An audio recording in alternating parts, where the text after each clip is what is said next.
기도하겠습니다. 주님 감사합니다. 오늘 이 귀한 이 자리 우리를 불러 모아 주시사 정말 주님 앞에서 내가 이 한 시대를 어떻게 살아야 하며 나에게 맡겨주신 이 영혼들, 나의 제자, 나의 자녀 주님 앞에 어떻게 준비해 올려드려야 하는지 고민하게 하심을 감사드립니다. 오늘 이 시간 다시 말씀하여 주시었고 우리 안에 주님께서 우리에게 주시는 그 마음이 더욱 견고해지기를 소원합니다.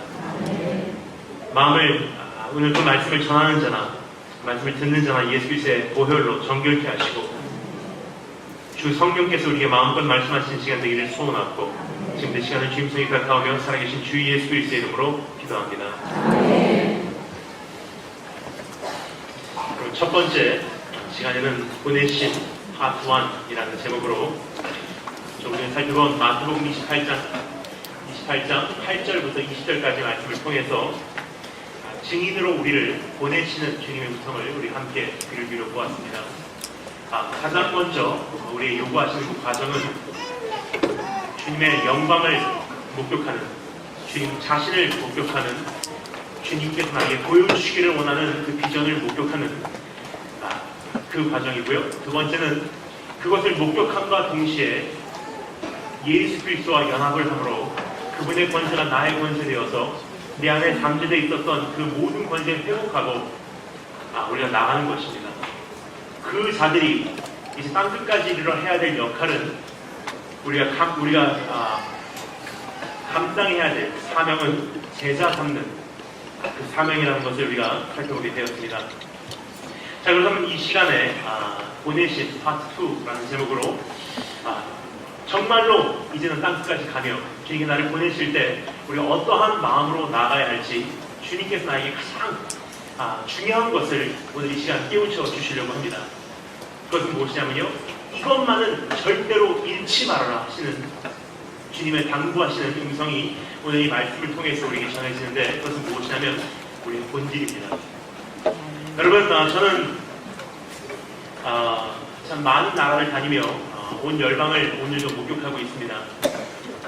1년의 반은 서쪽, 1년의 반은 동쪽, 끊임없이 동서, 지상, 지하, 공개, 비공개, 빛과 같이 소금과 같이 이렇게 사역하며 지금 열방을 섬기고 있는데, 그런 가운데 한 가지 보여지는 현상이 있습니다.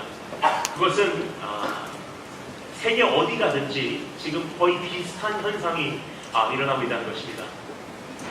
그것은 어떤 현상이냐면요, 이미 주님께서 아모스서 8장에 우리에게 경고하신 바 된 마지막 날의 현상 중 하나가 아닌가 생각됩니다. 여러분, 제가 읽어드리겠습니다. 잘 들어주시고 감사하겠습니다. 주 여호와의 말씀이니라. 보라, 날이 이를지라.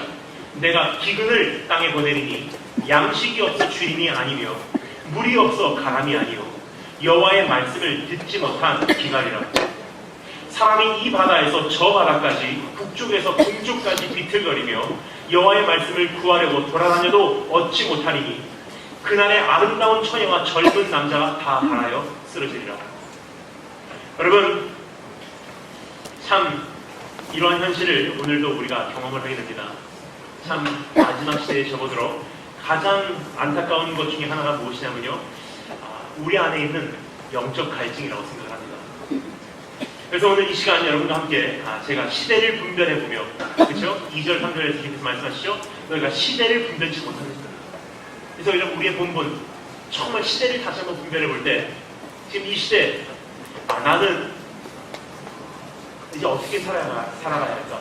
그리고 나에게 맡겨준 영혼들을 이 한 시대를 감당하기 위해 끊임없는 영적으로 메마른 이 땅을 돌파해내기 위해 그들에게 어떠한 것을 심어줘야 할까?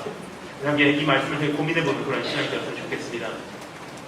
그래서 세 가지로 우리 한번 나눠 생각해보도록 하겠습니다. 첫 번째는 그 영적 갈증의 원인은 무엇인가? 우리의 문제는 무엇이냐는 것입니다. 결국 우리의 지금 이 상황에 엄청난 이 영적 갈증과 내 안에 있는 혼란함, 내 안에 있는 이 갈급함의 그 원인은 무엇이냐는 질문입니다. 두 번째, 어떻게 회복될 수 있는지, 회복의 통로입니다. 그리고 세 번째, 회복되었을 때 그 회복의 결과는 어떠한 결과인지 여러분과 제가 이 세 가지로 우리 한번 살펴보도록 하겠습니다. 첫 번째, 본질의 변질. 두 번째, 본질 회복의 통로. 세 번째, 본질 회복의 결과라는 표현으로 우리 한번 살펴보도록 하겠습니다. 첫 번째, 따라해서 감사하겠습니다. 본질의 변질. 이것은요, 지금 이 시대에 일어나고 있는 수많은 마지막 시대의 영적 현상이 무엇으로 인하여 지금 우리 삶 속에 도래하고 있냐는 질문에 답입니다. 그것은 본질이 변질되었기 때문이라고 성경은 오늘 우리에게 말해주고 있습니다. 우리 다 같이 한번 읽어보도록 하겠습니다. 조금 전에 읽은 이 본문 말씀 1절부터 12절까지만 우리 다 같이 읽어보도록 하겠습니다. 본질이 변질되지 않도록 주의하라 말씀하시는 주님의 음성 1절부터 12절까지의 말씀 우리 다 같이 한 목소리로 읽겠습니다. 시작! 예수를 시험하여 하늘로부터 오는 표적 보이기를 청하니 예수께서 대답하여 이르시되 너희가 저녁에 하늘이 붉으면 날이 좋겠다 하고 아침에 하늘이 붉고 흐리면 오늘은 날이 곱겠다 하나니 너희가 날씨는 분별할 줄 알면서 시대의 표적은 분별할 수 없느냐. 악하고 음란한 세대가 표적을 요구하나 요나의 표적밖에는 보여줄 표적이 없느니라 하시고 그들을 떠나가시니라. 제자들이 건너편으로 갈새 떡 가져가기를 잊었더니 예수께서 이르시되 삼가 바리새인과 사두개인들의 누룩을 주의하라 하시니 제자들이 서로 논의하여 이르되 우리가 떡을 가져오지 아니하였구나 하거늘 예수께서 아시고 이르시되 이들이 작은 자들아 어찌 떡이 없으므로 서로 논의하느냐. 너희가 아직도 깨닫지 못하느냐. 떡 5개로 5,000명을 먹이고 주운 것이 몇 바구니며 떡 7개로 4,000명을 먹이고 주운 것이 몇 바구니인지를 기억하지 못하느냐. 어찌 내 말한 것이 떡에 관한이 아닌 줄을 깨닫지 못하느냐. 오직 바리새인과 사두개인들의 누룩을 주의하라 하시니 그제서야 제자들이 떡의 누룩이 아니요 바리새인과 사두개인들의 교훈을 삼가라고 말씀하신 줄을 깨달으니라. 아멘. 여러분, 예나 지금이나 사단의 관심은 한 가지에 있다는 것입니다. 그 한 가지를 사단은요, 내 안에서도 공격하고 내 자녀들에게도 오늘 가장 많은 관심을 기울이고 집중적으로 공격하고 있다는 사실이에요. 그래서 사단이 무엇을 관심을 가지고 오늘 공격하기를 원하는지 우리가 깨닫지 못하면요, 정말 내 안에서 무엇을 내가 보호해야 하며 내 자녀들에게, 나에게 맡겨준 제자들에게 무엇을 우리가 보존해 줘야 되는지 그 자체가 내 안에서는 해결되지 않는 사실입니다. 그럼 사단은 예나 지금이나 가장 많이 관심을 가지고 있고 가장 집중적으로 공격하는 것은 무엇이냐? 우리의 본질입니다. 왜냐하면 사단은 우리에게 예배드리지 말라고 말하지 않습니다. 사단은 우리 보고 선교하지 말라고 말하지 않습니다. 사단은 우리 보고 사역하지 말라고 말하지 않습니다. 사단은 우리 보고 전도하지 말라고 말하지 않습니다. 왜냐하면요, 사단의 관심은 어떠한 행위에 있는 것이 아니라 한 가지에 있기 때문입니다. 그것은 무엇입니까? 우리의 본질입니다. 왜 우리의 본질에 관심을 갖고 있냐? 우리의 본질만 변질되면 어떠한 사역도, 어떠한 선교도, 어떠한 헌신도, 심지어는 주님을 위해서 죽는다는 그 죽음마저도 무의미해지기 때문입니다. 그래서 사람은 우리에게 꼭 이 본질을 공격하는 그러한 작전을 펼치고 있다는 사실이에요. 그렇다면 여러분, 사단이 가장 자주 사용하는 그 무기는 무엇인가? 우리의 본질이 변질될 수 있도록, 우리의 본질이 파괴될 수 있도록, 우리의 본질이 잘못되기 위해 사단이 우리 안에 가장 많이 사단이 가장 자주 이용하는 그 무기는 무엇인가? 그것은 무엇이냐면요, 표적입니다. 표적. 가장 눈에 자극적이고 가장 감정에 자극적이고 가장 나를 흥분케 하고 가장 보기에 화려한 표적을 사용하자 가장 나타나는 것이에요. 뭐냐? 표적의 마음을 빼앗기는 순간 우리의 본질은 흐려질 수밖에 없기 때문입니다. 다시 한번 말씀을 드리자면, 우리가 어떤 표적에 우리 관심이 빼앗기는 순간 내 안에 있는 본질이요, 변질될 수밖에 없다는 사실이에요. 여러분, 사단이 예수님도요, 예수의 본질을 흘려놓으려고 다가오는 것을 우리는 목격할 수가 있습니다. 마태복음 4장에 보면 사단이 표적을 가지고 와서 예수를 시험을 합니다. 배고프지? 이 돌을 떡으로 바꿔봐. 그러면 배부를 거야. 표적이에요. 근데 그것을 예수님께 당하지 않아요. 예수님께서 그것으로 패배하지 않습니다. 예수께서 말씀을 이기시죠. 성전 꼭대기를 대통합니다. 눈앞에 보이는 엄청난 광경을 보여주며 내 앞에 무릎 꿇고 절해라. 그러면 내가 너에게 이 모든 것을 허락해 주리라. 눈에 자극적인, 눈에 화려한 표적이에요. 성전에서 뛰어내려라. 그럼 네가 정말 하나님의 아들이라면 하나님께서 천군천사를 동원시켜서 너를 구하실 것이다. 표적이에요. 매번 표적을 통해서 예수 그리스도의 어떠한 사명을, 예수 그리스도의 어떠한 정체성을, 예수 그리스도의 어떠한 본질을 흐려놓으려고 하는 것이 사단의 뻔뻔함이요, 사단의 작전이요, 사단의 관심이라는 뜻입니다. 근데 사단은요, 거기서 패배를 하죠. 완전 패배예요. 3번 다 예수님께서 말씀으로 무찌르십니다. 근데 중요한 것은요, 사단은 거기서 완전히 포기하지는 않습니다. 왜냐, 지금 읽은 마태복음 16장에 또다시 예수를 찾아왔다는 사실이에요. 하지만 이번에는 사두개인들과 바리새인이라는 탈을 쓰고서 예수님을 찾아옵니다. 근데 이것이 사단인 줄을 예수님은 아세요. 왜냐, 똑같은 것을 요구하거든요. 표적을 요구합니다.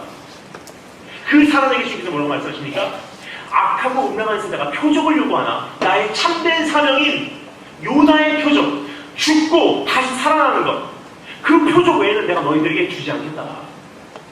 끝까지 예수님께서 그 본질을 붙들고 계시고 그 사명을 붙들고 계시고 예수 그리스도의 자신의 정체성을 붙들고 계신 그 모습을 우리가 목격할 수가 있습니다.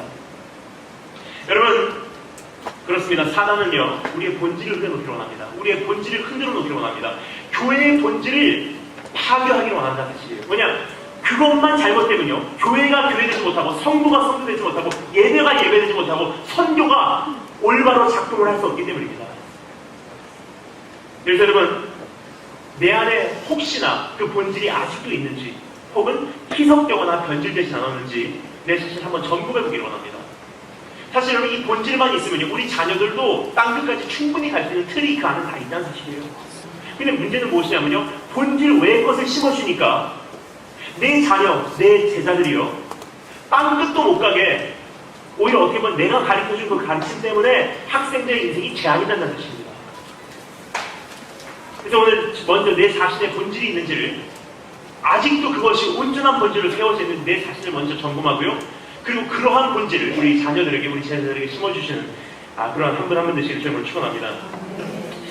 혹시나 본질이 변질되거나 본질이 희석되거나 본질이 파괴됐을 경우에 어떠한 현상이 일어나나, 내 안에 그러한 모습이 있지 않은지 한번 5가지 증상을 우리 한번 기준으로 내 자신을 확인해 보도록 하겠습니다. 첫 번째, 따라해서 한번 하겠습니다. 상황 판단 능력을 상실합니다. 본질이 변질되면 상황 판단에 대한 능력을 상실합니다. 왜냐면요, 본질이라는 것은 우리의 인생의 기준이에요. 근데 기준 자체가 흔들리고 나니까, 본질 자체가 흔들리고 나니까 무엇이 옳고 무엇이 그릇되고 내가 잘하고 있는지 못하고 있는지 그 자체조차 판단되지 않는 사실입니다. 여러분, 한 가지 예를 들자면요, 굉장히 많이 듣는 얘기가 있습니다.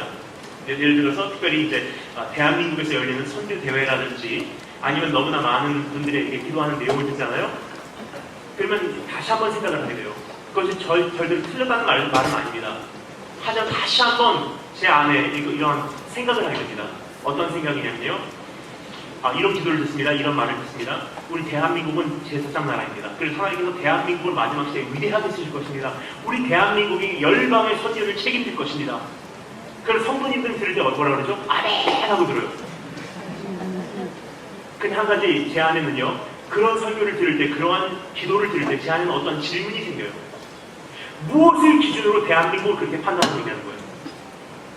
왜냐, 선교사인 입장에 서 있는 저는요, 대한민국이 정말 잘하고 있는지, 정말 어떠한 면에서 잘못되고 있는지, 부족한지 좀 다르게 저는 정리하기 때문입니다. 예를 들어서 여러분, 우리가 가운데 있으면요, 이웃 나라만 살펴봐도 지금 우리가 어느 정도 편협되어 있는지가 보이기 시작해요. 우리의 동쪽으로는 일본, 우리의 서쪽으로는 중국입니다. 이 두 나라만 다 살펴볼 필요도 없습니다. 이 두 나라만 기준으로만 우리 한번 점검해 보도록 하겠습니다. 예를 들어서 일본이라는 나라는요, 영적, 대상적 다양성이 있어요. 예를 들어서 일본이라는 나라는요, 유대인 혹은 이스라엘의 회복을 위해서 이미 200년 전부터 기도해왔던 나라예요. 예를 들어서 여러분 홀로코스트 때 히틀러가 600만 명의 유대인들을 대학살할 때 일본인인 그 리투애니아, 그 당시 리투애니아 부영사였던 시우네 수기하라라고 하는 그 일본 부영사가 유대인들 6,000명에게 일본 비자를 줘서 탈출을 시켰어요. 큰 배에다 태워서 그들을 탈출시켰는데요.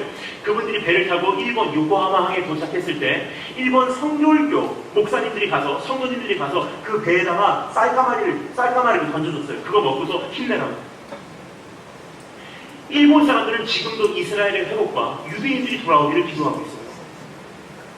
그리고 일본 안에는요 영적 다양성이 있습니다. 어떤 다양성이냐면 유대인들을 위해서 기도하고 이방인의 정말 땅끝 복음이 성취되도록 유대인과 이방인, 이스라엘과 교회가 일본 안에는 지금 영적 바탕 안에 깔려져 있다는 사실입니다.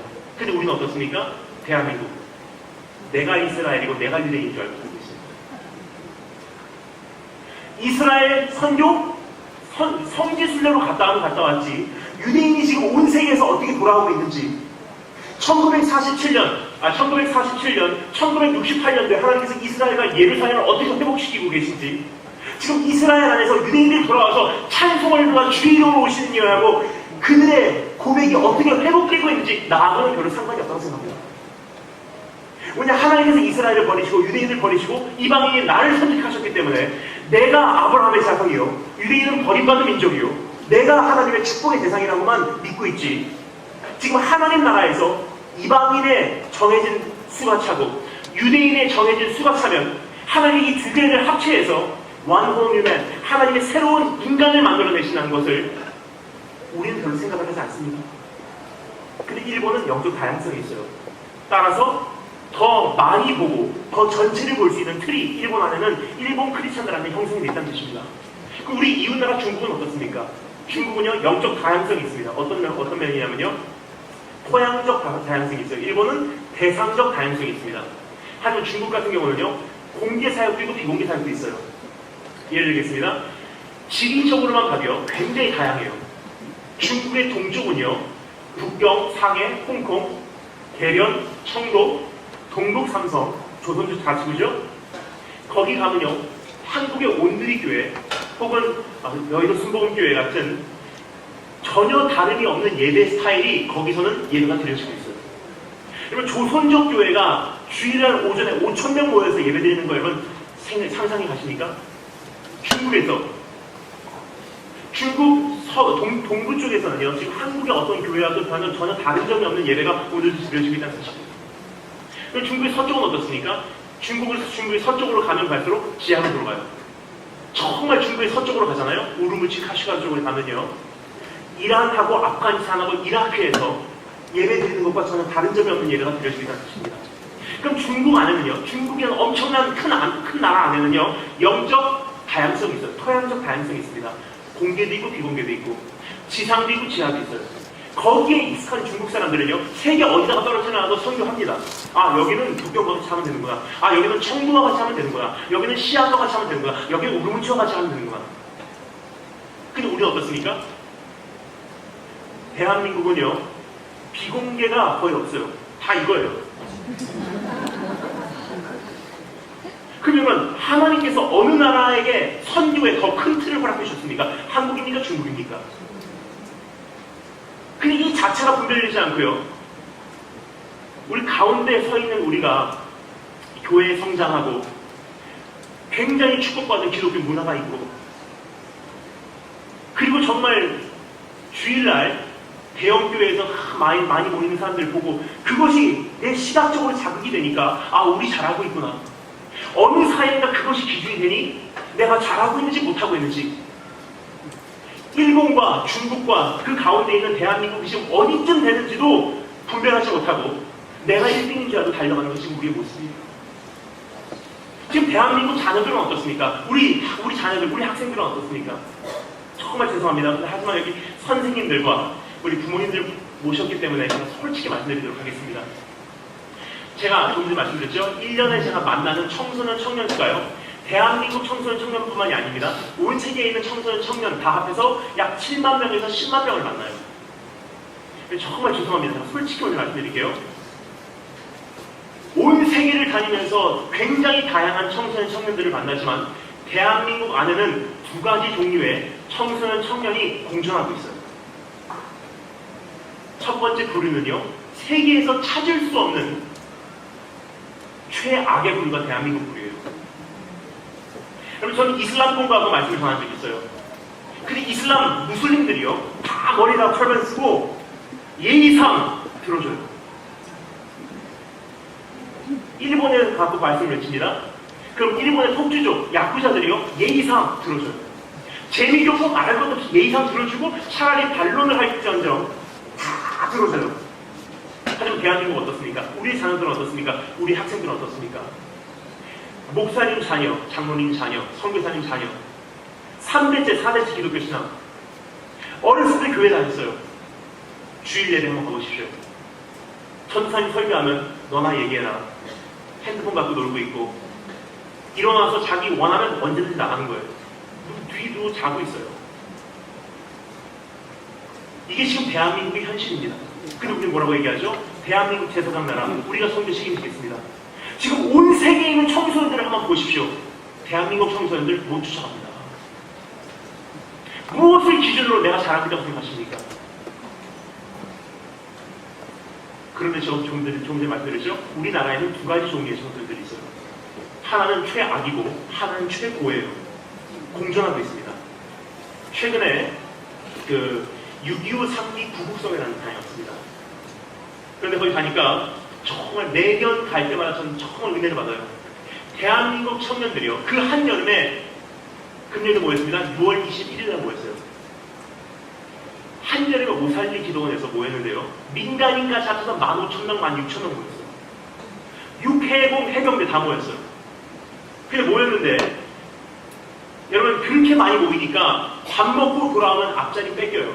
그리고 군인들이라는 존재는요, 초코파이에다가 생명 거는 존재들이에요. 그런데 그 군인들이 밥 먹고 돌아오면 앞자리 뺏기니까 어떻게 하냐면요, 2박 3일을 금식해버립니다.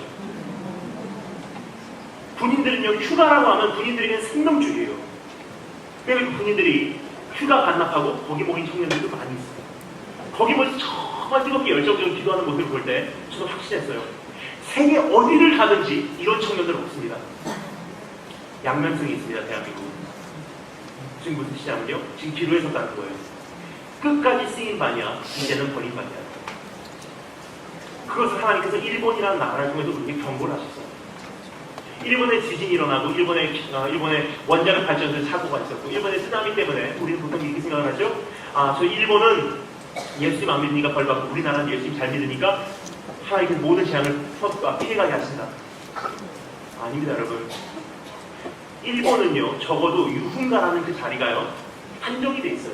거기서 나오지 못합니다. 주택가에는 유흥가가 없습니다. 그럼 우리는 어떻습니까? 아파트 주변이 지금 다 타락해갖고 우리 자녀들 학원 갈 때도요, 굉장히 많은 유흥가를 거쳐서 1층, 2층, 3층 지나가야지 학원 들어갈 수 있는 곳이 우리나라예요. 죄를 지을 수 있는 환경이 이렇게 많은 곳은 세계 어디 다녀봐도 후진국 외에는 없습니다. 새벽 3시까지 고기 구워 먹고 그 다음에 해장 술 먹는 나라는 우리나라밖에 없어요. 그런데 하나님께서 일본은 벌하시고 우리나라는 살린다고 생각하십니까? 아니에요. 주님께서 우리에게 주신 다른 메시지가 있었어요. 그것은 무엇입니까? 갈릴리 사람들이 특별히 너희보다 죄가 많아서 나간 줄 아냐? 그렇지 않다. 저 망대를 치다가 망대가 무너져서 깔려 죽은 사람들이 특별히 너희보다 죄가 많아서 그럴 줄 아느냐? 그렇지 않다. 너희도 회개하지 않으면 이같이 망하리라. 우리에게 주신 마지막 경고예요. 오히려 그러한 재앙을 겪은 일본은요, 지금 굉장히 영적으로 성장을 하고 있어요. 차라리 전 솔직히 두렵습니다. 그렇게 영적인 어려움을 겪고 그렇게 자연재해를 겪은 일본은요, 이대로만 가면은 대한민국 명성을 초월해버려요. 이제. 자, 그렇다면 여러분 한 가지 여쭤보겠습니다. 우리가 무엇을 근거로 지금 잘하는다고 생각하십니까? 화려한 기독교 문화, 수많은 기독교 채널, 언제든 접할 수 있는 말씀, 수많은 교회, 분명히 말씀드립니다. 한 번도 하나님 나라는요, 그것을 기준으로 삼아서 잘하고 있다 말하신 적이 없다는 사실이에요. 그냥 나도 모르는 사이에 본질이 변질되니까 그것을 잣대로 삼아서 아, 우리 잘하고 있구나. 주님께서 말씀하세요. 다시 한번 생각해봐. 여러분, 우리 대한민국이 회개치 못하는 이유가 한 가지 있습니다. 잣대가 잘못됐기 때문에 내가 잘하고 있는 줄 알기 때문에. 그래서 하나님께서 대한민국 교계에 여러 가지 일들을 보여주세요. 잘하고 있지 못해. 이런 일들이 골맞았어. 이런 일들이 잘못됐어. 다시 한번 하나님께서 온전한 잣대로 돌아오셔서 정말 그것으로 인해 내가 참된 회개를 하실 수 있는 축복을 주시고 축원합니다. 상황 판단의 능력을 상실합니다. 두 번째 따라서 하겠습니다. 본질이 변질되면 두 번째 항상 따라서 하겠습니다. 혼란이 시작됩니다. 여러분, 잣대가 잘못되니까 무엇이 옳고 무엇이 그릇되고 그 자체가 판단되지 않으니까 어떻게 해요? 혼란스러워지기 시작합니다. 굉장히 혼란스러워지기 시작해요. 근데 문제는요, 이것이 이미 예수께서 예언하신 바는 말씀이에요. 주님께서 뭐라고 말씀하십니까? 마지막 시대가 되면 어떻게 해요? 무릇 그리스도가 저기 있다 혹은 여기 있다 해도 미혹되지 말아라. 한마디로 정리합니다. 마지막 시대의 미혹의 기준이 그리스도예요. 여러분, 신천지가 문제라고 생각합니까? 복음의 정리가 제대로 되지 않은 교회가 문제라고 생각합니까? 신천지는요, 심각한 문제이지만 사실 교회가 복음의 정리, 복음에 대한 정리가 성도 한 사람 한 사람 돼 있었다면요, 신천지는 문제를 두지 않습니다. 신천지는 우리 거울일 뿐이에요. 네 모습이 이거밖에 안 됐어. 너 이것으로 미혹받냐? 이것으로 미혹받냐? 교회에게 보여주신 거울이에요. 이것이 네 모습이야. 신천지로 미혹당할 정도라면 우리 모습이 심각했다는 뜻이에요.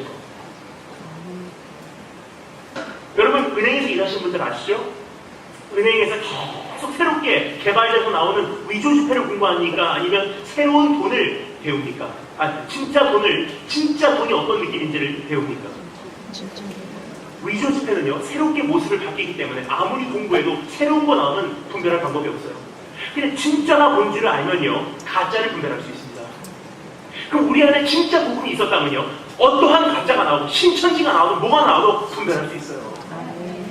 하지만 진짜 자체가 정리되지 않으니까 조금만 색깔만 바꿔서 나와도요, 내 안에 분별 자체가 되지 않는 것입니다.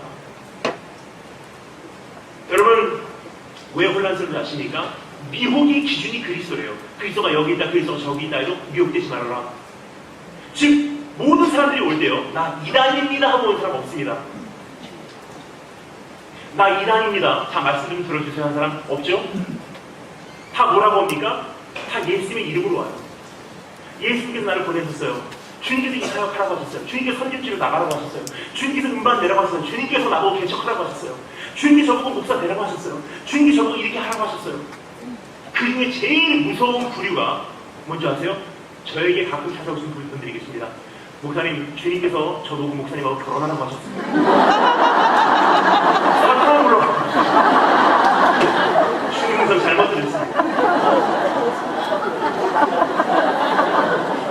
여러분, 그런 분들을 정말 그때마다 제가 아멘 하고 결혼을 했다면요, 지금 솔로몬 왕이 부럽지 않을 거예요.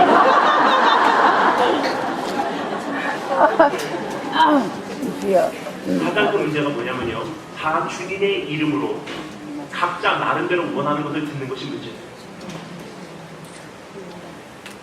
마지막 시대는요, 기준 자체가 흐려지기 때문에 굉장히 혼란스러워요. 특별히 우리 자녀들 어떻습니까? 청소년 집회 가면요, 굉장히 미안해요, 아이들에게. 왜냐면요, 강사님이 10명이 와요. 근데 그 10명이 오잖아요? 정말로 저는 마음이 아플 때가 있어요. 청소년들하고 같이 앉아서 가만히 말씀이 들어보면요, 왜 마음이 아프냐?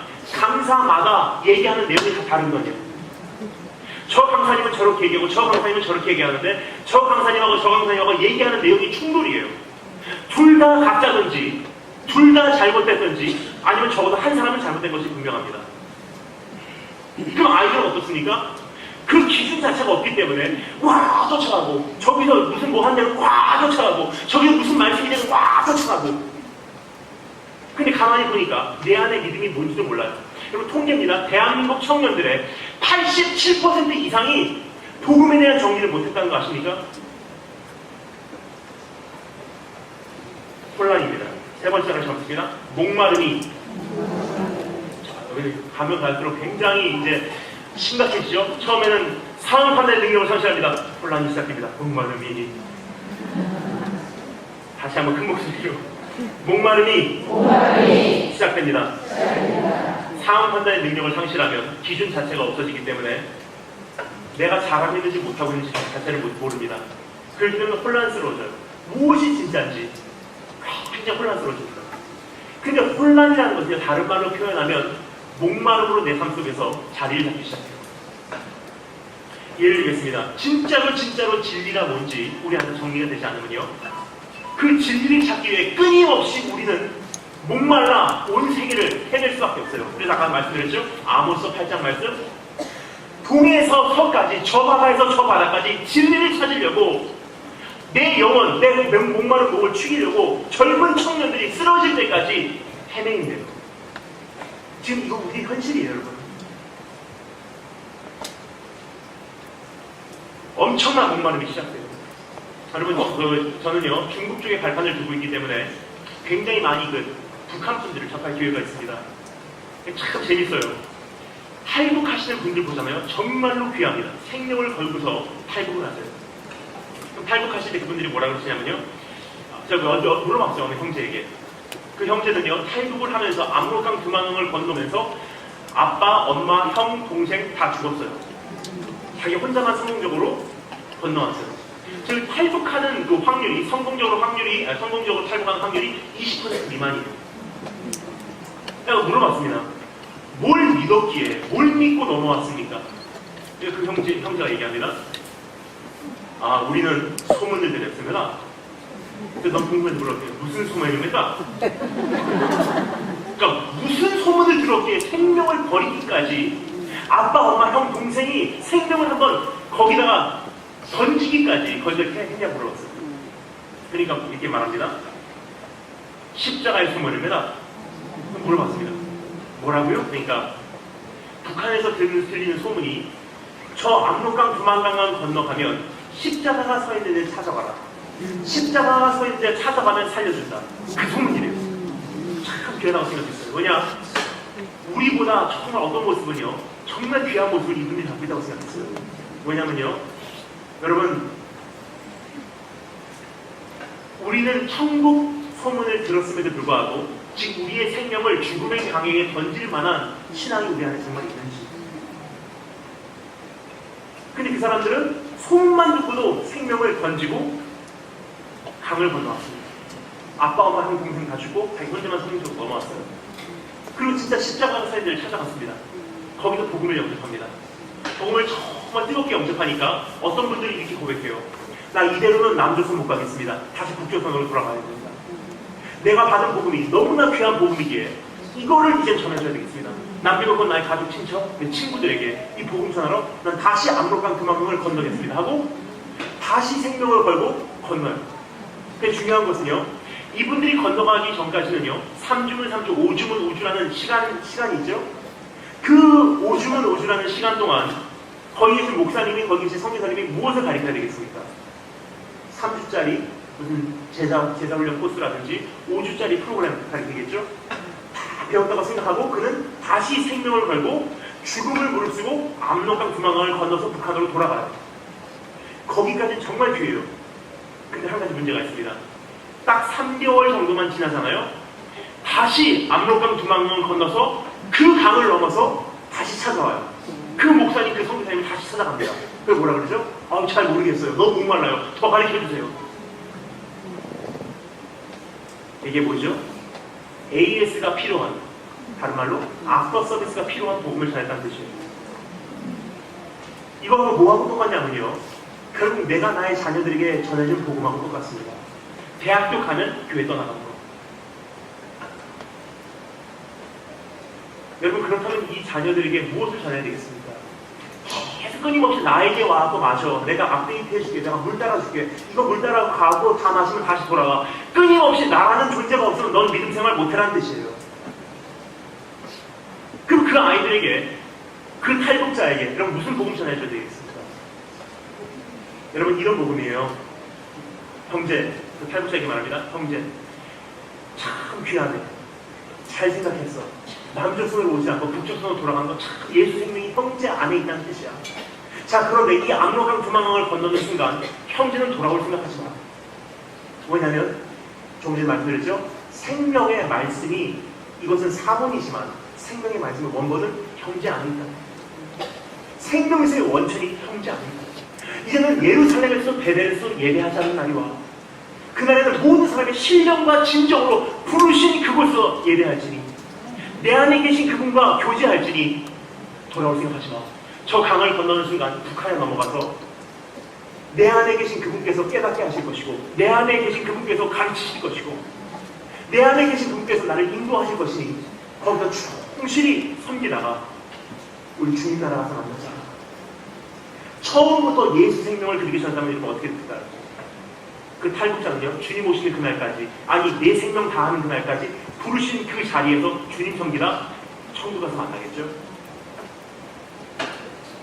근데 여러분, 이것이 무엇하고 똑같냐면요, 우리 청소년들, 우리 자녀들도요, 내 곁을 떠나면, 내 학교를 떠나면, 내 집을 떠나면 자기 믿음도 못 지키는 것과 똑같다는 사실이에요.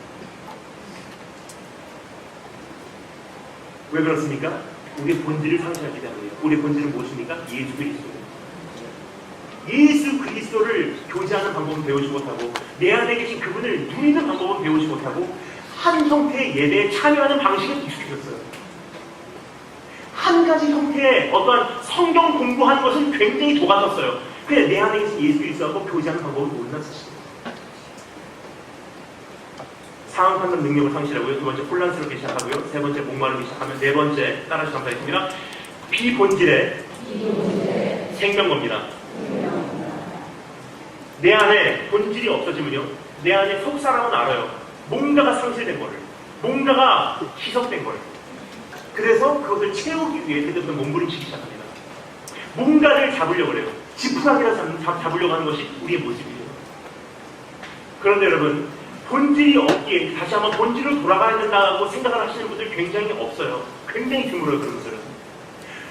본질이 없기에 비본질로 채워 난 다음에 그 비본질 더 이상 이것이 유효하지 않고 유효기간을 맞이하게 되면 다시 본질로 돌아가야 된다고 생각하기 전에 거의 모든 분들이 어떻게 생각하시냐? 새로운 것으로 업데이트를 하려고 그래요. 새로운 비본질적인 것으로. 예를 들겠습니다. 여러분, 예를 들어서 이게 수건이지만 예를 들겠습니다. 이게 원자재라고 하겠습니다. 원자재.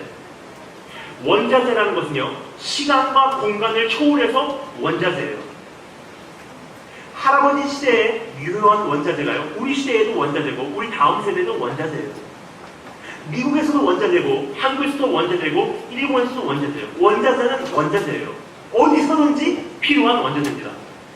하지만 이 원자재를 가지고요, 우리가 그것을 상품화시켜요. 그런데 원자재를 가지고 상품화시키면 어떻게 되죠? 시간과 공간에 제한을 받게 돼요.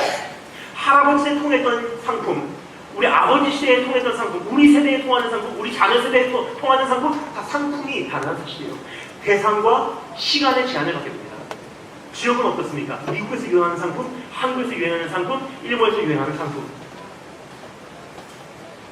그렇다면요, 여러분, 원자재로 멀리 갈 것 같습니까? 상품으로 멀리 갈 것 같습니까? 원자재는 영원 무궁합니다. 상품은 시간이 바뀔 때마다, 지역이 바뀔 때마다, 대상이 바뀔 때마다 원자재는 유효기간이 만기되고 새로운 것을 계속 만들어내지 않으면 안 된다는 사실이에요. 자, 그런데 여쭤보겠습니다. 주님께서 우리에게 주신 것이 원자재입니까? 상품입니까? 복음, 예수 그리스도, 성령, 원자재 그 자체를 우리에게 주셨어요. 생명을 주셨어요, 생명. 근데 그것을 어떻게 해요? 교회라는 시장에서, 사역의 현장이라는 시장에서, 내 가정이라는 시장에서 그것을 유효하게 팔려고 하다 보니까 그것을 상품화시켰어요. 처음에 그것이 잘못된 것은 아닙니다. 그것으로 본질을 심어주면 됩니다. 하나 문제가 있습니다. 상품이 상품으로 끝나는 게 문제예요. 그럼 상품의 유효기간이 다 됐어요. 그럼 어떻게 되죠? 아, 이제 다시 한번 본질을 돌아가야 되겠다 생각하기보다도 이제는 새로운 프로그램이 없나를 생각해요. 예를 들어서 여러분, 1990년도에 대한민국에 정말 유행했던 베스트셀러 책이 있습니다. 뭐죠? 헨리 블랙캅이라고 하는 작가가 쓴 하나님을 경험한 삶이다. Experiencing God. 그것으로 대한민국의 부흥이 다시 올 줄 알았어요. 근데 어떻게 됐죠? 딱 유효기간이 끝나니까 새로운 시대를 맞이하니까 2000년도에 접어들면서 뭐죠? 새로운 상품이 나왔어요. 뭐죠? 목적이 이끄는 삶. 그것만 하면 이제 다시 됐다. 열심히 그것을 했어요. 근데 딱 10년도 채 못 가니까 새로운 곳이 나옵니다. 알파코스, 두날개, G12 새로운 게 계속 나와요. 그럼 어떻게 되죠? 시대마다, 현장마다 새로운 프로그램 업그레이드 해가고 새로운 세미나 계속 업그레이드 해 나가지 않으면요, 내가 어떻게 더 믿음 생활해야 되는지 모르는 거예요. 근데 여러분, 주님이 우리에게 주신 것은요, 예수 생명이라는 것은 시간과 공간을 초월해버려요.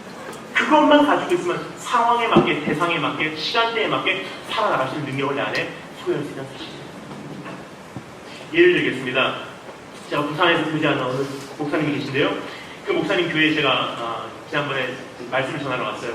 그 목사님께서 이제 저를 그냥 처음에 그 목사님과의 이제 만남입니다.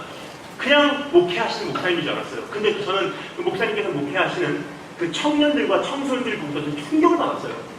지금까지도 그런 청년들, 그런 청소년들을 저는 만난 적이 없습니다. 금요일날 저녁에 가서 제가 청년들, 청소년 대상으로 한 초등학생들도 있었습니다. 말씀을 전하는데 아이들이 말씀을 듣는 태도가 보통이 아니에요. 눈이 정말 반짝반짝 빛나고요.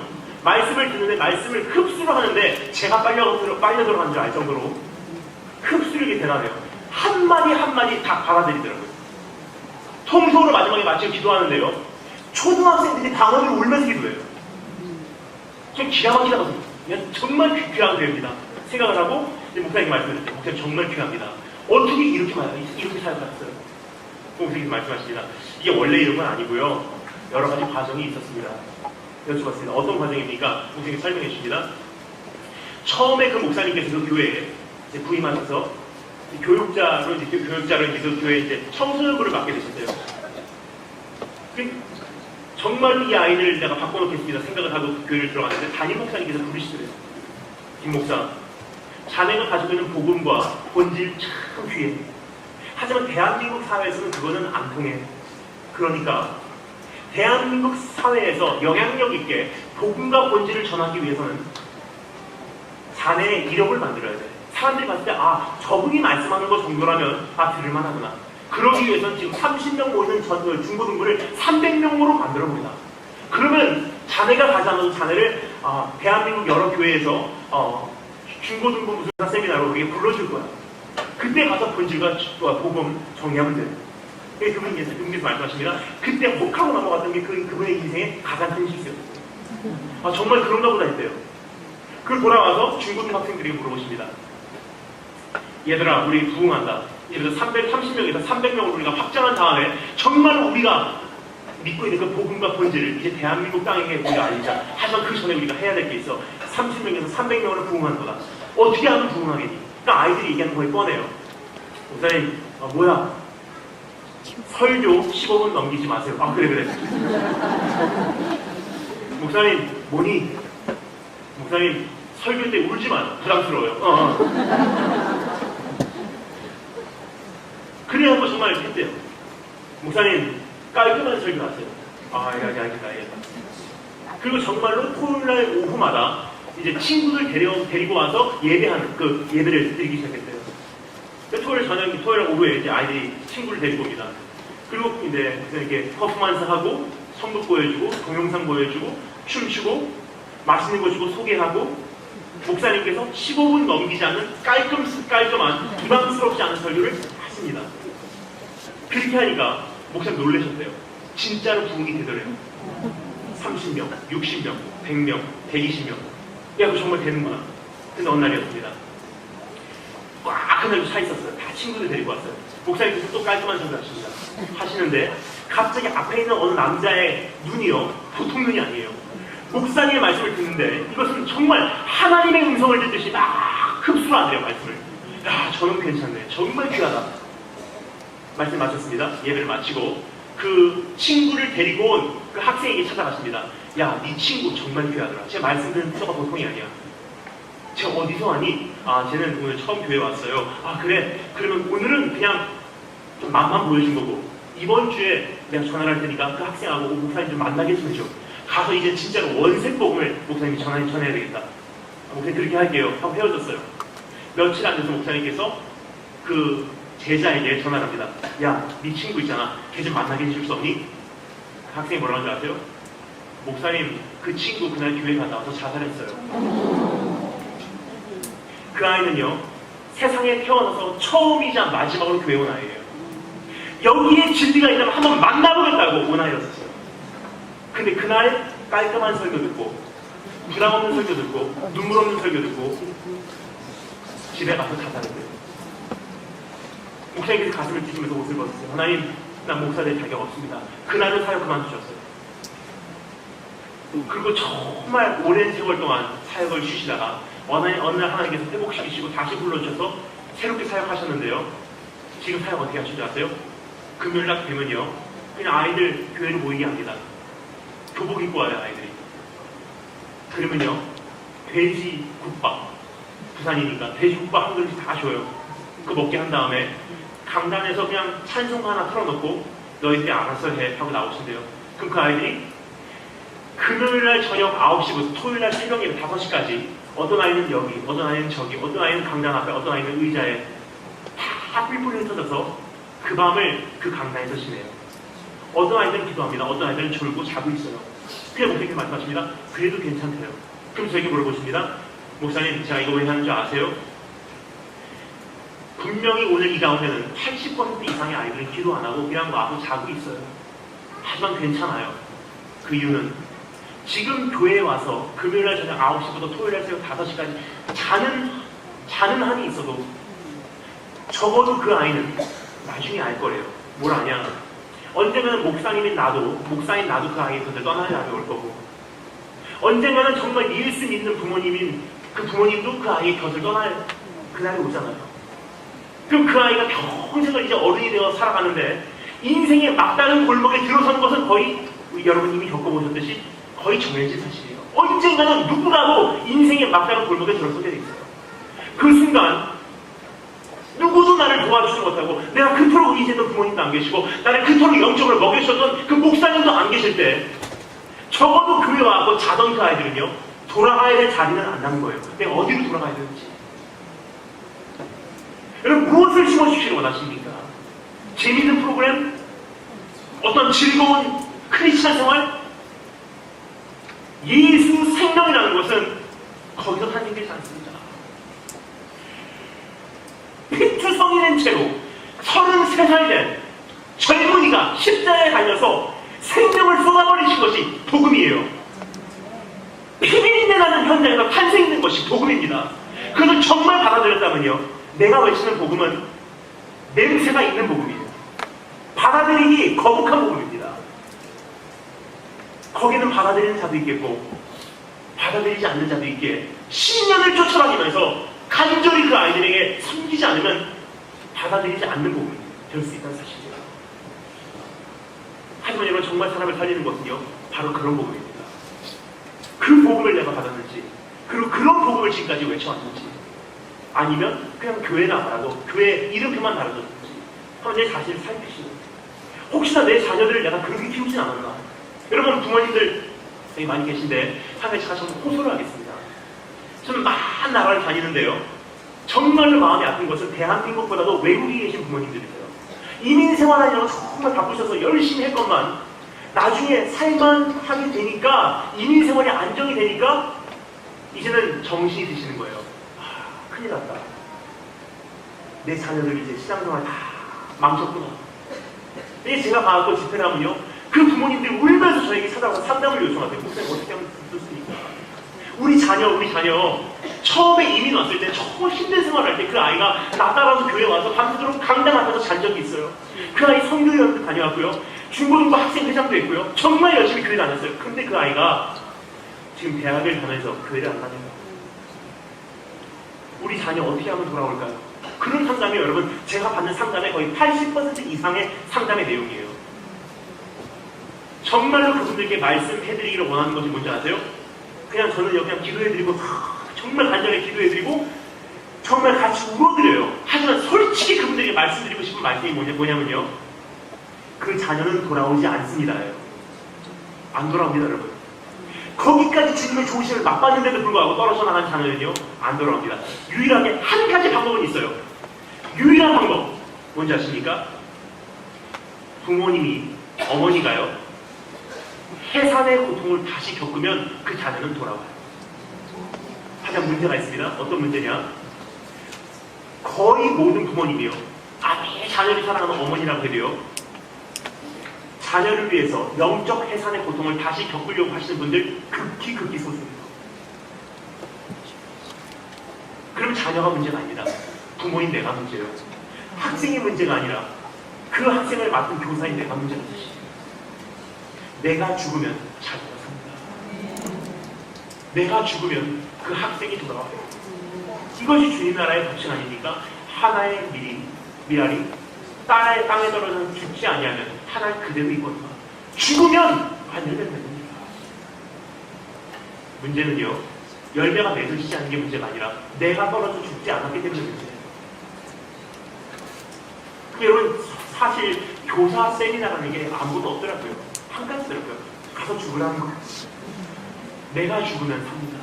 내가 무릎으로 살면 그 자녀 돌아오게 돼 있어요. 내가 하나님 앞에서 사생결단하면 그 자녀는 주님 부르할 것이고, 일본의 정말 크리스찬이 아닌 일본 사람들이 정말 이런 명언을 어떻게 알았는지 참 대단합니다. 고와 오야노 우시로 수라다오 밑에 수다스라는 말이 있어요. 그 뜻이냐면요, 자녀는요, 아빠 엄마의 앞모습 보고 자라는 것이 아니라 뒷모습 보고 자란대요. 우리 엄마가 하나님 두려워하는구나, 나도 저렇게 두려워해야 돼. 우리 엄마는 정말 교회에서는 아무 직분 없지만, 그냥 교회에서는 노원이지만, 가정에 와서, 아니 직장에서, 사회에 살면서 우리 엄마 아빠는 정말 하나님 중심적으로 사시는 분이구나. 그러면 그 자녀는요, 하나님을 세워집니다. 반대로 장로님, 권사님, 목사님, 선교사님 자녀라고 해도요, 우리 아빠, 우리 엄마 안에 이중성 있는 것을 목격하잖아요. 자녀들은, 학생들은 굉장히 양심적이기 때문에, 깨끗하기 때문에 그 이중성의 냄새를 맡는 순간 본인에게도 이중성이 있어도 된다고 허락을 해요. 그럼 자녀 교육이라는 것이, 우리 제자 교육이라는 것이 다른 것이 없더라고요. 말하지 않아도 너 나보고 따라와. 난 하나님의 타협이 없어. 너 나보고 따라와. 난 하나님의 사생결단할 거야. 너 나보고 따라와. 엄마 눈 밤 너를 위해서 생명 걸 거야. 그보다 위대한 사람이 어디 있습니까? 그래서 우리 주님께서 말씀하실 뭐라고요? 나를 따라오라. 나보고 따라와. 내 등만 보이게 될 거야. 하지만 내가 너를 위해서 어디까지 희생했는지 한번 봐봐. 내가 너를 위해서 어디까지 달려가는지 한번 봐봐. 그것을 목격한 자들이 세상을 돌파할 수 있습니다. 여러분, 무엇을 심어주길 원하십니까? 어떤 프로그램입니까? 어떠한 재밌는 어떠한 즐거운 그 활동입니까? 정말 주님께서 원하시는 것은요, 그 활동이 지나가고 더 이상 재미가 없어졌다고 새로운 활동을 가지고 새로운 프로그램을 가지고 온 것이 주님이지 않아요. 정말 주님의 뜻은 무엇이냐? 다시 배고팠었던 그때로 돌아가라. 여러분, 최근에 들어보신 적 있습니까? 우리 배고팠을 때 여러분 뭐 먹고 자란 줄 아세요? 대한민국 교회의 가장 큰 문제 뭔지 아십니까? 좋은 프로그램이 없는 게 문제가 아니에요. 좋은 말씀이 없는 게 문제가 아닙니다. 여러분, 우리의 문제가 뭐냐면요, 먼저 육적으로 생각하면 이게 정리가 되기 쉬울 것 같아요. 육적으로 우리의 문제는요, 굶어 죽는 게 문제가 아니고 영양실조 걸린 사람 대한민국에 많이 없잖아요.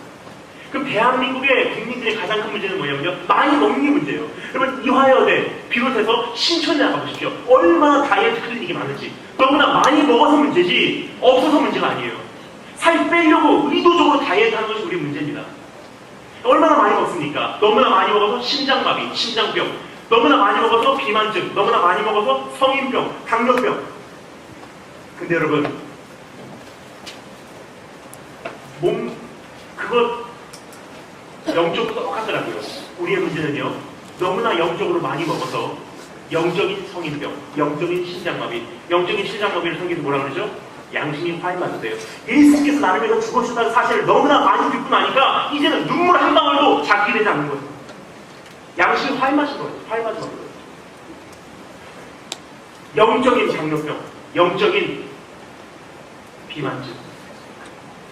그럼 여러분, 이렇게 성인병 걸리고 비만증 걸리고 심장병 걸린 사람이 고칠 수 있는 방법이 없습니다. 약이 없어요. 여러분, 그런 병에는요, 약이 없습니다. 한 가지가 약이에요. 뭐죠?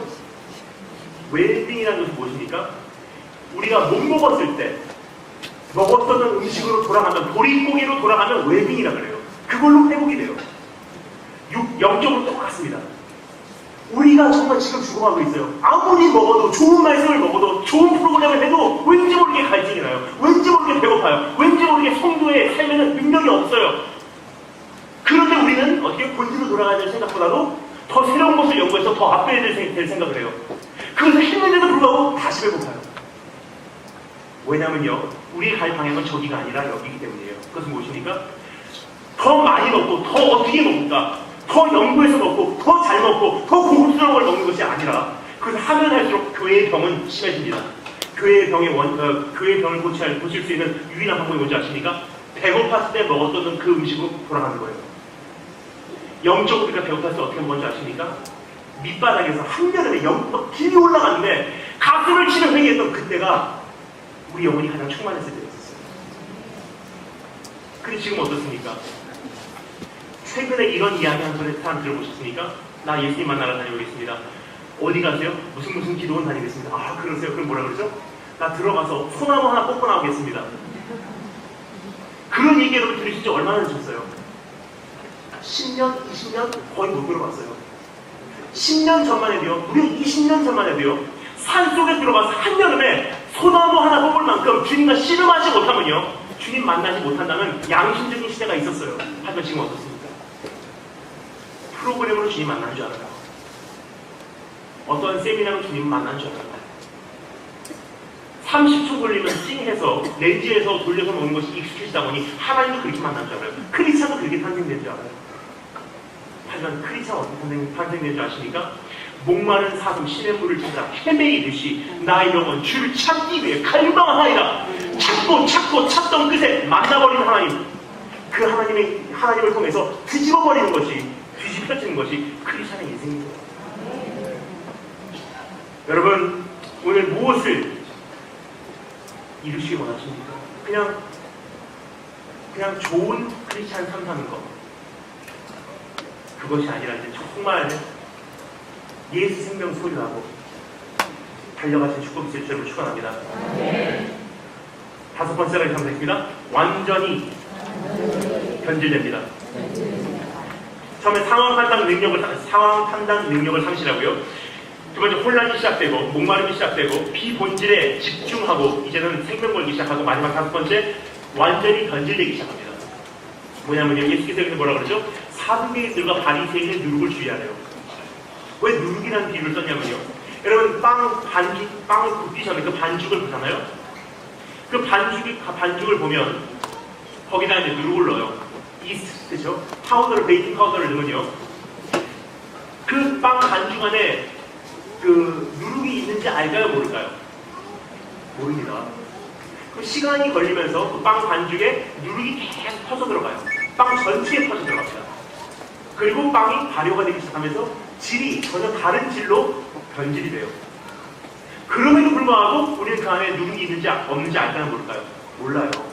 언제 알죠? 그 안에 누룩이 있었다는 그 사실을 언제 알게 되죠? 빵을 굽기 위해서 풀무 속으로 넣으면 그 불에게 어떻게 반응을 하는지를 보면 그 빵에 누룩이 있었구나 알 수 있어요. 그럼 우리도 똑같습니다. 내 인생에 누룩이 있는지, 내 크리스찬 삶 속에 내 신앙에 어떤 누룩이 있는지 지금 이 상태에서는 알 필요 없어요. 근데 언제 알죠? 마지막 날 풀무 속에 우리를 던지면요, 그 불 속에 어떻게 우리가 반응하는지를 보면요, 내 안에 누룩이 있는 것이 정체가 들어가요. 근데 그날 돼서는 늦지 않아요. 그래서 하나님께서 우리에게 은혜를 주세요. 뭐죠? 그 마지막 풀무불에 들어가기 전에 주님께서 우리의 삶 속에 여러 가지 풀무를 주십니다. 이것을 성경에서 뭐라고 말하죠? 불같은 시험이에요. 그 불같은 시험을 통해서 내 안에 누룩이 있었는지, 예수 그리스도 외에 다른 것이 내 안에 있었는지 내 자신의 정체성을 살펴볼 수가 있어요. 예를 들어서 우리 청소년들 이렇게 만나잖아요. 굉장히 많이 저에게 와요. 특별히 앞에서 막 기뻐들면서 찬양하는 아이들이나 막 교회 어떤 회장하고 뭐 이렇게 선주 단기 성교인 갔다 온 아이들, 굉장히 열정적인 아이들이 있어요. 참 귀합니다.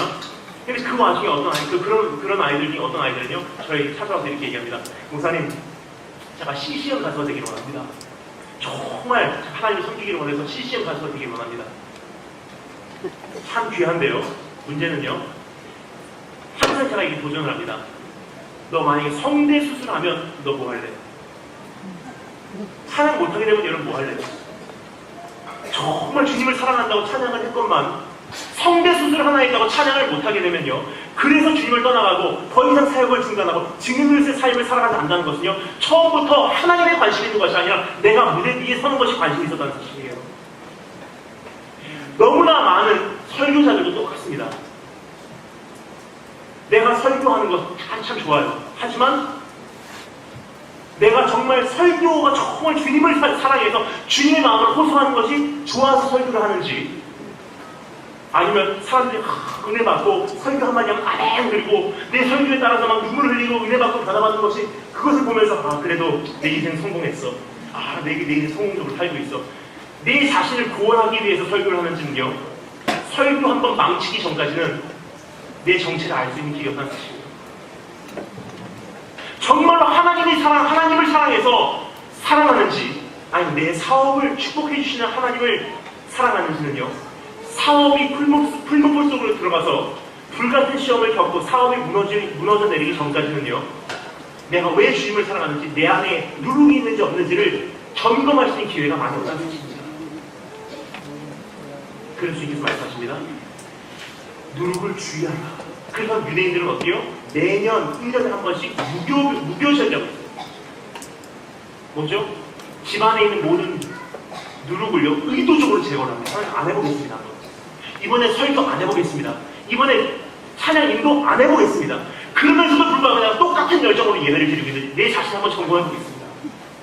내가 한번 안 섬겨보겠습니다. 장로 자리 내려놔보겠습니다. 그럼에도 불구하고 내가 열정적으로 세우기도 하고 열정적으로 하나님을 섬긴다고 하고 있는지, 그걸 해보기 전에는요, 내 안에 정말 주님이 있어서 이 신앙생활을 하는지, 아니면 어떠한 직분 때문에 하는지, 아니면 다른 만족감 때문에 하는지 내 자신을 살펴볼 수 있는 기회가 없다는 사실입니다. 여러분, 본질이 잘못되면 이 모든 것이 이런 시간 관계상 살펴볼 수 없습니다. 하지만 적어도 5가지만 살펴봤습니다. 여기까지 살펴본 결과가 무엇입니까? 누룩이 들어와서 본질이 변질되면요, 굉장히 심각하다는 것은 이제 여러분 느끼게 되실 줄 믿습니다. 그럼 이제 어떻게 해야 될까요? 두 번째 따라서 하겠습니다. 본질 회복의 통로.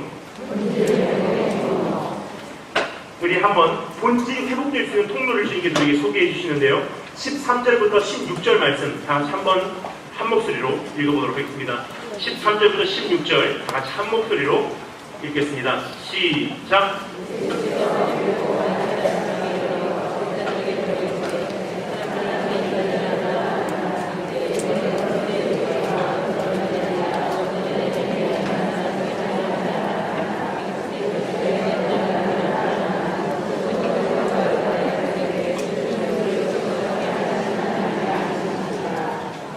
아멘. 여러분, 첫 번째는 본질이 변질되기 때문에 우리 삶 속에 상황 판단이 되지 않고 혼란이 시작되고 목마르기 시작하며 비본질에 집중하기 시작하고 끊임없이 새로운 프로그램을 연구해야 되기 때문에 굉장히 혼란스럽다는 것입니다. 그리고 완전히 변질돼도 내 자신이 변질된지도 모르고 겨우 달려가기 시작하는 것입니다. 한 가지 오해하시면 안 되기 때문에 제가 말씀드리도록 하겠습니다. 프로그램과 어떠한 활동이요, 잘못됐다는 것은 아니에요. 하지만 조금 전에 말씀드렸죠? 원자재를 가지고 있으면서 그것을 계속 상품화하냐, 아니면 상품만 가지고 이것으로 승부할 수 있다고 생각하는 것, 굉장히 위험합니다. 본질을 위한 비본질이냐, 아니면 비본질만 가지고 이것으로 다라고 생각하고 달려가면 엄청난 차이예요. 한번 내 자신을 살펴보시기 바랍니다. 본질만 있으면요, 내 안에 정말 원자재만 있으면요, 모든 것이 나에게는 가합니다. 그때부터는 나에게 능력 주신 자 안에서 지혜 주시는 대로, 인도하시는 대로 마음껏 활용하시면 됩니다. 자, 그런데 두 번째, 어떻게 회복되냐? 주님께서 말씀하십니다. 사람들이 나에 대해서 뭐라 그러냐 물어보세요. 본질이 변질된 것을 주님께서 지적하시고 누룩에 대한 주의를 하신 다음에 주님께서 회복할 수 있는 기회를 주십니다.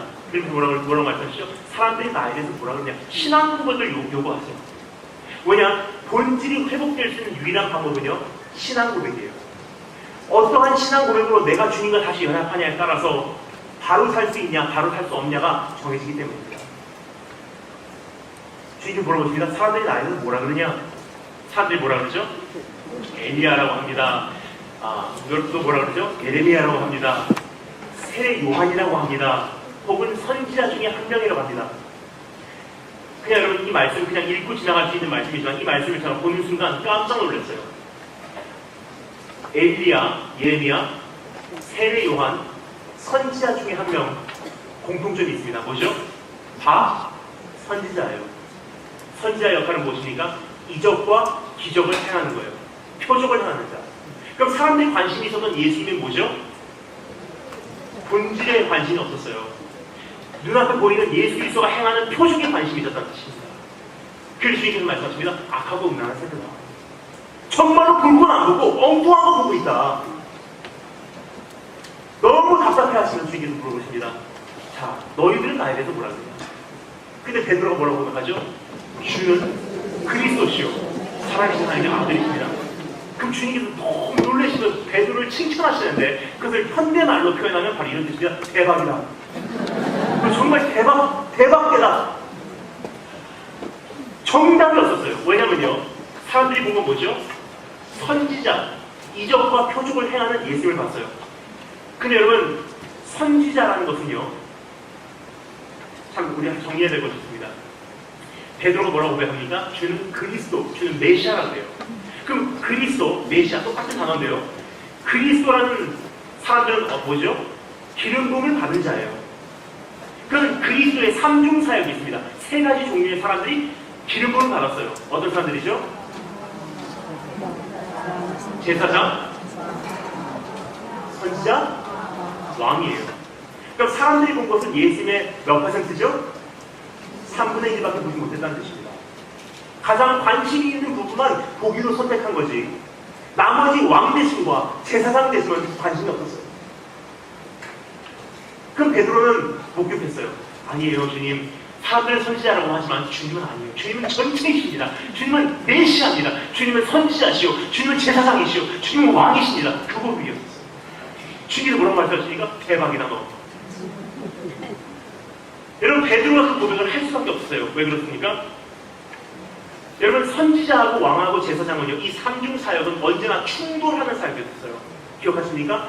구약에서도 계속 보면요, 왕은 선지자를 죽이고 선지자는 왕을 탓하고 제사장들은 끝까지 자기 기득권 뺏기지 않으려고 몸부림치고, 왕과 제사장과 선지자가요 마치 고양이와 개가 싸움하듯이 계속 갈등해왔어요. 근데 어느 날이었습니다. 주님 자신께서 인정하신 가장 위대한 선지자 누구죠? 세례 요한이요. 요단강에 세례를 주고 있습니다. 근데 왕으로 오신 그분께서 요단강으로 들어가시더니 내가 이렇게 세례를 받으러 왔다.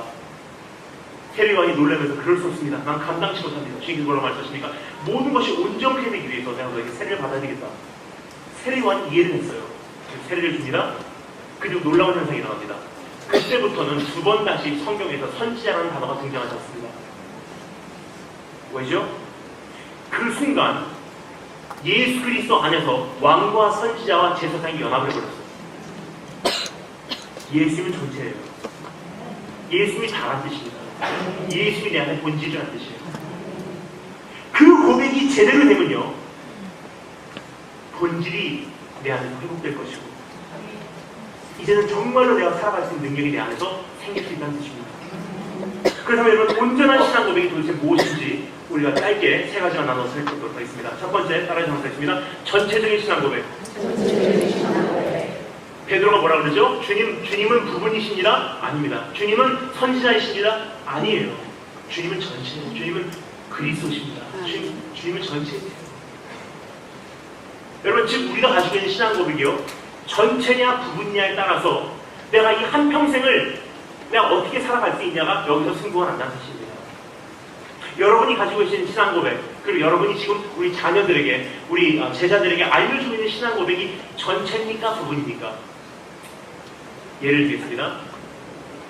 우리가 익숙한 신앙생활은요, 어떤 신앙생활이냐면요, 이런 예배의 현장을 전제로 한 신앙생활이에요. 하지만 조금 전에 보셨죠? 요 위에 스크린에 본문 말씀이 뜨지 않으면요, 이제는 합독도조차 못하는 시대예요.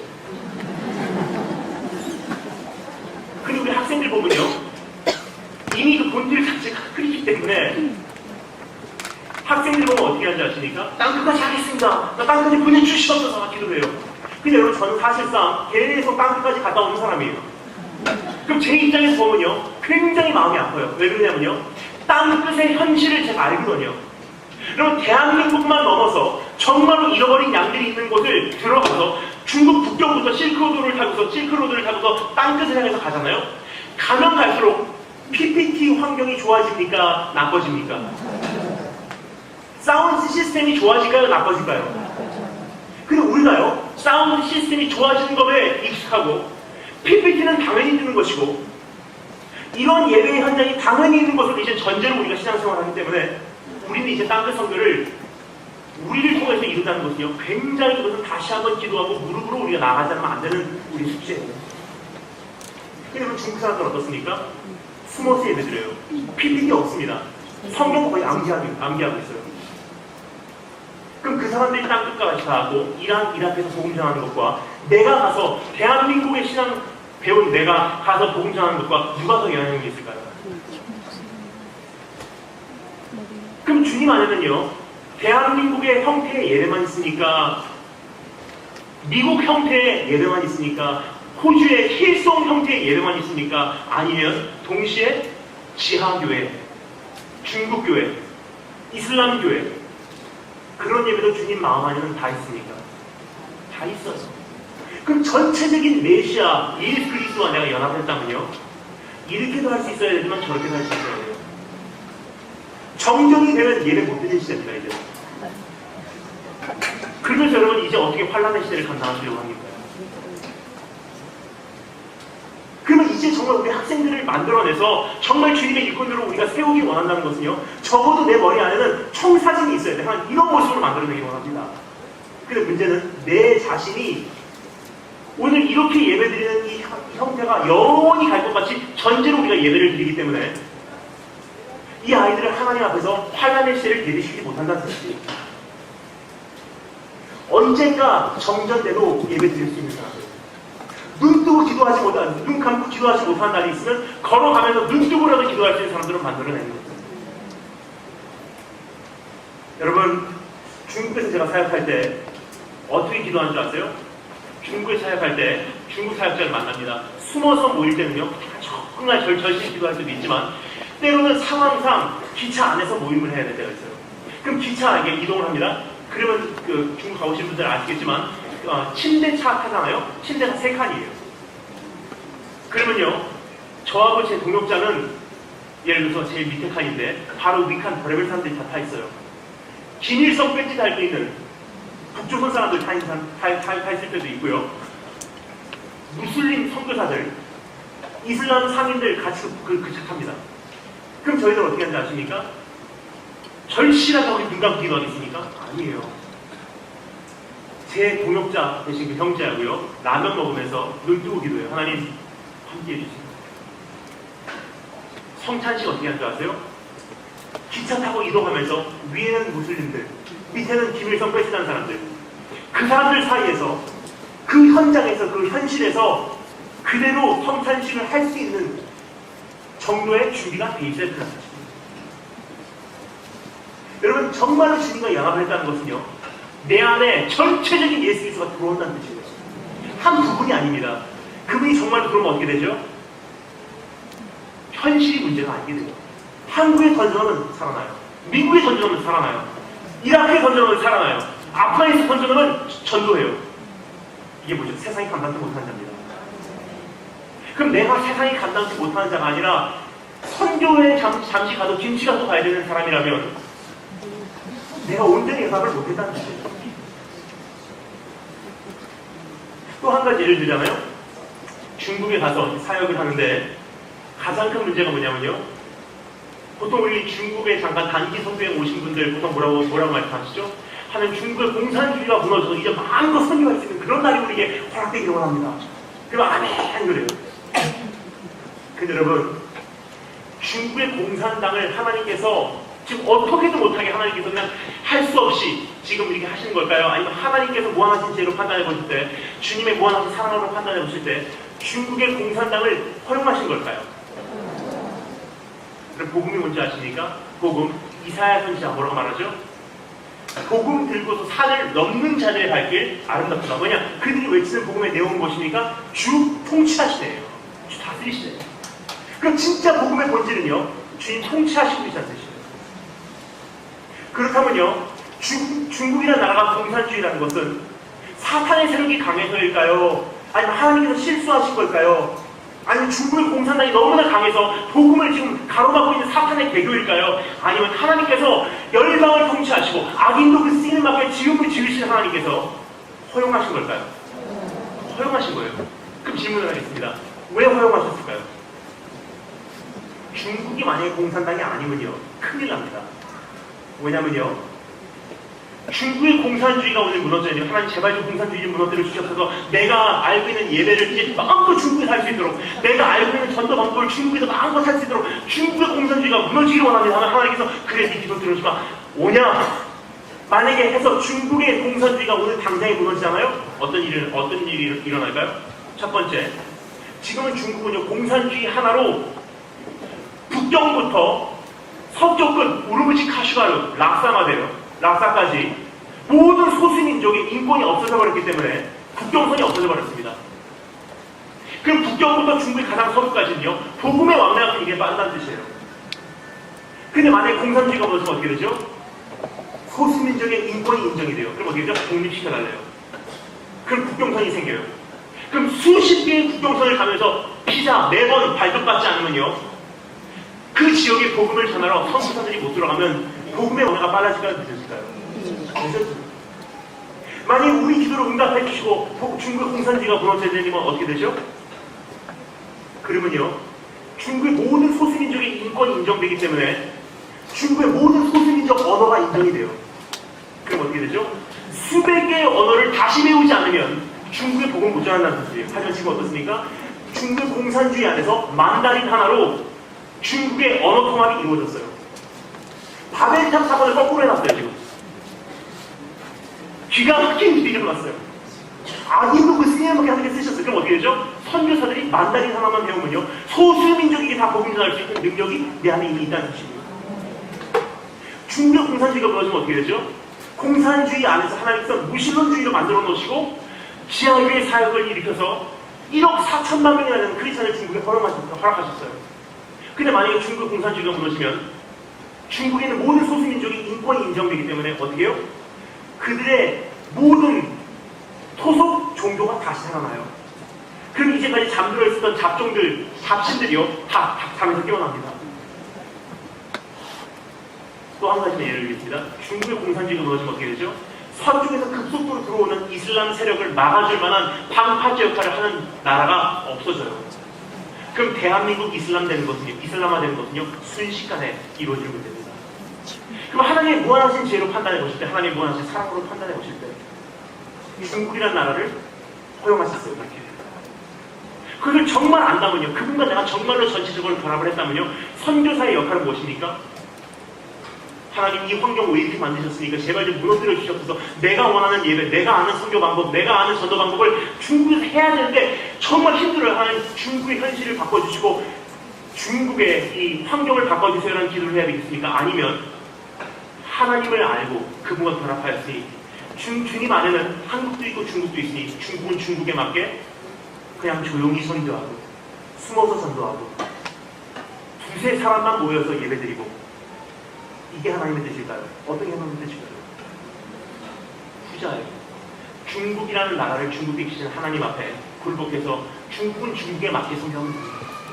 숨어서 전도하고 눈 뜨고 기도하고 정말 중국의 부자금이 없게 조용히 선교해요. 열심히 하나님의 뜻에 굴복해서 중국은 중국에 맞게 선교를 하니까 한 가지 놀라운 현실이 일어납니다. 나도 모르는 사이에 이란, 아프가니스탄, 이라크까지도 갈 수 있는 준비가 내 안에 다 돼 있어요. 복음의 확장이에요. 근데 만약에 내가 전체적인 예수 그리스도의 결합을 하지 않았기 때문에 대한민국 형태의 예배가 이것이 다라고 생각한다면요, 중국에 갈 수 있을까요? 없을까요? 못 갑니다. 이라크 갈 수 있을까요? 못 갈까요? 못 갑니다. 그럼 하나님의 나라를 제안한 것은요, 공산주의도 아니고 이슬람도 아니에요. 바뀌지 못하는 내 문제가 가장 크다는 사실이에요. 여러분, 오늘 전체적인 예수 그리스도와 결합을 하면요, 내 안에 온전한 본질이 회복이 됩니다. 다시 한번 그 자리에 나오신 축복 있으면 여러분 축원합니다. 두 번째 단에 감사하겠습니다. 승전한 신앙 고백. 첫 번째는 전체적인 신앙 고백, 두 번째는 순전한 신앙 고백입니다. 순전한 신앙 고백이라는 것은 어떤 이물질이 끼지 않은, 색안경을 끼지 않은 신앙 고백이에요. 희석되지 않은 신앙 고백입니다. 지금 이 시대에 사단이 가장 자주 사용하는 도구가 뭐냐면요, 세상의 유혹과 미혹과 어떠한 세상의 잡음들을 많이 우리 삶 속에 개입시켜서 우리의 신앙을 희석을 시켜요. 여러분, 삼손이 드릴라 무릎에 누웠을 때 삼손의 힘이 어떻게 됐죠? 희석이 되어버렸어요. 능력을 발휘할 수 없게 된다는 뜻이에요. 머리를 잘랐을 때, 그렇죠? 드릴라라는 그 이름의 뜻이 뭔지 아십니까? 히브리어로 희석시킨다는 뜻이에요. 무기력화시킨다는 뜻이에요. 사단은 우리의 본질을 희석을 시켜요. 이것도 좋잖아, 이것도 좋잖아, 예수만이 아니야, 예수만 믿는다고 하지만 이것도 더 귀해, 이것도 귀해, 다 함께 해보죠. 나도 모르는 사이에 내 신앙이 희석돼 버리는 거예요. 그럼 어떻게 돼요? 순전한 신앙이 아니라, 타협이 없는 신앙이 아니라, 나도 모르는 사이 이중, 삼중성 있는 신앙생활이 된다는 뜻이에요. 세상도 중요하고 주님도 중요합니다. 여러분, 저는 한 가지 말씀드리겠습니다. 진짜로 자녀들이 기다리는 것은 뭔지 아십니까? 진짜로 학생들이 보기를 원하는 것은 뭔지 아십니까? 정말로 젊은 목사가 보기를 원하는 것은 뭔지 아십니까? 젊은 목사가 보기를 원하는 것은요, 정말 세상이 무지하다 그러고 사역적인 면에서는 무지하다는 소리 들어도요, 하나님 앞에서 정말 일편단심으로 생명 건 그 선배님들을 보기를 원합니다. 성도님들도 그렇잖아요. 그런 목사 정말 보기를 원하는 것이 이제 우리 성도님들의 소망이에요. 그런 목사님 한번 보고 싶다. 설교 못해도 사역 못해도 정말 순수하게 끝까지 그 길을 나 대신 가주신 그 목사님 내가 한번 보기를 원한다. 그것이 성도님들의 고백이요, 논크리스찬들의 고백이요, 세상이 기다리는 사람들입니다. 어린아이들 똑같습니다. 희석되지 않은 믿음, 정말 끝까지 타협하지 않는 그런 엄마 아빠 보고 싶다. 그런 선생님 보고 싶다. 그보다 더 큰 사역은 없습니다. 순전한 신앙 고백으로 다시 한번 잃어버린 본질을 회복시키시는 그런 축복이 있기를 주님을 축원합니다. 세 번째, 따라서 하겠습니다. 나의 신앙 고백. 전체적인 신앙 고백, 순전한 신앙 고백. 마지막 세 번째, 나의 신앙 고백입니다. 결국 주님께서 물어보시는 것은 사람들 말고 너는 나에 대해서 뭐라 그러냐는 거예요. 여러분, 오늘 주님께서는 나에게 어떠한 존재인지 한번 다시 한번 살펴보시고, 그 어떤 사람의 신앙이 아니라 오늘 이 시간 내 신앙, 우리 자녀들에게 누구의 신앙이 아니라 각자 한 사람 한 사람 내 주님 내가 만나고 내 안에 계신 생명수 내가 마시는 이 한 시대 넉넉히 감당하신 축복지를 저희가 축원합니다. 시간이 다 됐기 때문에 마지막 한 가지 짧게 살펴보시겠습니다.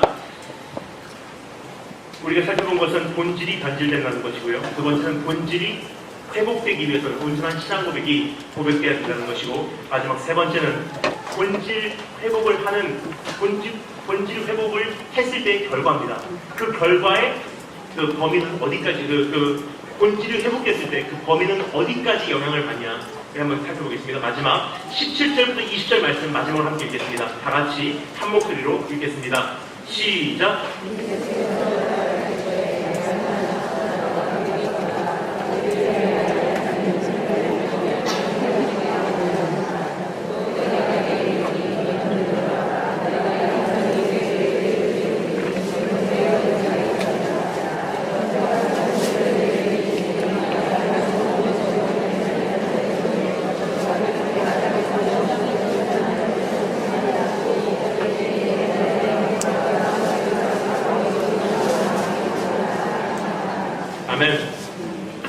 본질이 변질되기 때문에 여러 가지 현상이 일어납니다. 근데 그 본질이 회복되기 위해서는 신앙 고백을 요구하세요. 하지만 그 신앙 고백이 오늘 회복되고 본질이 회복되면 어떻게 되냐면요. 주님께서 우리에게 어디에요? 음부의 권세가 너를 이기지 못합니다. 근데 여러분 이거 번역이 잘못됐습니다. 음부의 권세가 이기지 못하리라고 했는데요. 정확한 번역은 오히려 어떻게 보면 일본어 성경이 번역을 잘해놓은 것 같아요. 일본어 성경이 이렇게 되어 있습니다. 하데스노 뭔가 아나타니와 카테나이. 하데스의 음부의 문이 너를 이기지 못한대요. 정확한 번역은 문입니다. 근데 더 정확하게 번역을 하자면 바로 이런 뜻이에요. 음부의 문을 되찾았다. 문이라는 것은 고대 시대에 무엇을 표현하냐면 영역이에요. 잃어버린 영역을 되찾았다는 뜻이에요. 신앙 고백 하나만 제대로 되고 나니까 잃어버렸던 영역이 열렸다는 뜻입니다. 그 주님께서 말씀하십니다. 그래서 내가 너에게 열쇠를 주겠다. 그 열쇠로 땅에서 매이면 하늘에서 매일 것이고 땅에서 풀리면 하늘에서 풀릴 것이다. 그래서 저는 어렸을 때 이 말씀을 잘못 이해해서요. 이렇게 기도해요. 하나님 제발 좀 하늘에서 열어주세요. 하늘에서 풀어주세요. 그 이 말씀을 가만히 보잖아요. 거꾸로예요. 하늘에서 풀리면 땅에서 풀리고 하늘에서 매이면 땅에서 매이고 아니에요. 뭐라고 되어 있죠? 땅에서 매이면 하늘에서 매이고 땅에서 풀리면 하늘에서 풀린대요. 즉 하늘에서 다 열려있다는 뜻입니다. 근데 내가 살면서 계속 저항을 당하고 계속 이 한계를 경험하고 굉장히 많은 장애물을 경험할 수밖에 없는 것은요. 여기서 복음 전하지만 여기서 못하겠습니다. 이 환경에서 믿음 생활을 할 만한데 이 환경에서 못하겠습니다. 근데 우리 문제뿐만이 아니라 우리 자녀들도 우리 학생들도 이 환경에서 믿음 생활을 할 만한데 저 환경은 믿음 생활이 힘듭니다. 만약에 하나님께서 마지막 시대 환경을 안 바꾸시고 학교가 그대로 있고 대한민국 사회가 점점 악해지면 여러분 이 안에 믿음을 지킬 사람이 있겠습니까? 진짜 복음은요. 환경이 악화된다 할지라도 세상이 우리를 다 우겨싼다 할지라도 진짜 믿음 뭔지 아십니까? 땅에서 풀어버리는 거예요. 뭐죠? 하늘에서 일이 풀려있기 때문에 이것 때문에 못합니다가 없어요. 여러분 크리스찬은 뭐라고요? 시간과 공간을 초월한 그분과 연합한 사람들이에요. 즉 내가 땅에서 묶어놨기 때문에 하늘에서 묶여있는 것이고 내가 풀면은 오늘 다 풀린대요. 그럼 내가 푸는 것은 무엇입니까? 온전한 신앙 고백이에요. 주님 이제까지는 이렇게밖에 예배 못 드리는 줄 알았어요. 하지만 이제는 주님 안에는 이렇게도 예배 드릴 수 있고 저렇게도 예배 드릴 수 있습니다. 그러면 학교에서 이렇게 예배 못 드리면 저렇게 예배 드릴 수 있습니다. 하나님 이렇게만 섬길 수 있는 줄 알았어요. 하지만 주님 안에는 이렇게도 이렇게 섬길 수 있습니다. 그렇다면 이렇게 못 섬기면 이렇게 섬기겠습니다. 하나님 주님 안에는요 핍박도 있고 평안도 있어요. 이제까지 평안을 추구했습니다. 하지만 주님께서 핍박을 허용하시면 핍박 시에는 내가 어떻게 믿음을 지켜갈지 학교에서 가정에서 그것을 살아내게 하시고 부르신 그곳이 가정이라면 가정, 학교라면 학교, 직장이라면 직장이라는 현장 속에서 하나님 나를 거기다 두신 하나님께 굴복해서 충실히 한 사람의 예배자로 그 자리에서 살아내게 하시사 그 자리가 주님 나라 되게 주시기 소원합니다. 뭐죠? 세상을 초월해버렸습니다. 땅에서 풀어버렸습니다. 그럼 주님 나라에서 풀립니다. 오늘 신앙 고백 회복하시고 본질을 회복하시고 열려진 열방을 이제는 다시 한번 복음으로 정복하시는 축복이 있으길 주님을 축원합니다. 기도하겠습니다.